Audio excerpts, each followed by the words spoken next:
waxaa booqasho laba maalmood ah maanta ay uga bilaabatay wafdi oo hogaaminaya wasiirka difaaca ee Turkiga mudane Hulusi Akar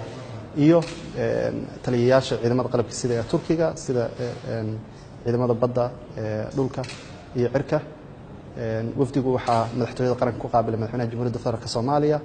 oo kulan gaar ah la yeeshay wasiirka difaaca waxayna ka wada hadleen sidii loo sii xoojin lahaa xiriirka soo jireenka ee taariikhiga ah ee qotada dheer ee walaaltinimo ee ka dhaxeeya Turkiga iyo Soomaaliya iyo sidii dawladda Turkiga ay u sii dardargelin lahayd oo xoojin lahayd taageerada ay siisay ciidamada xoogga dalka Soomaaliyeed iyo tababarada ay u fudiso waxa kale oo jira kaliya ma ahayn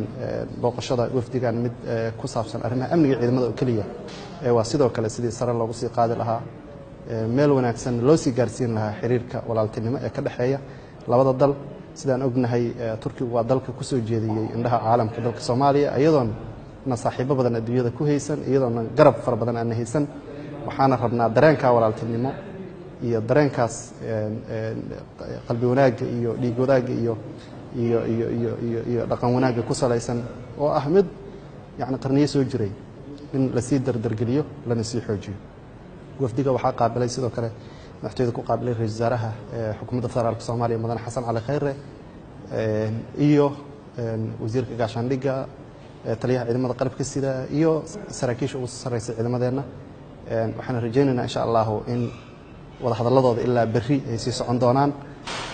ayna ka wada hadli doonaan qaabkii loo horumarin lahaa wada shaqaynta ka dhaxaysa labada dhinac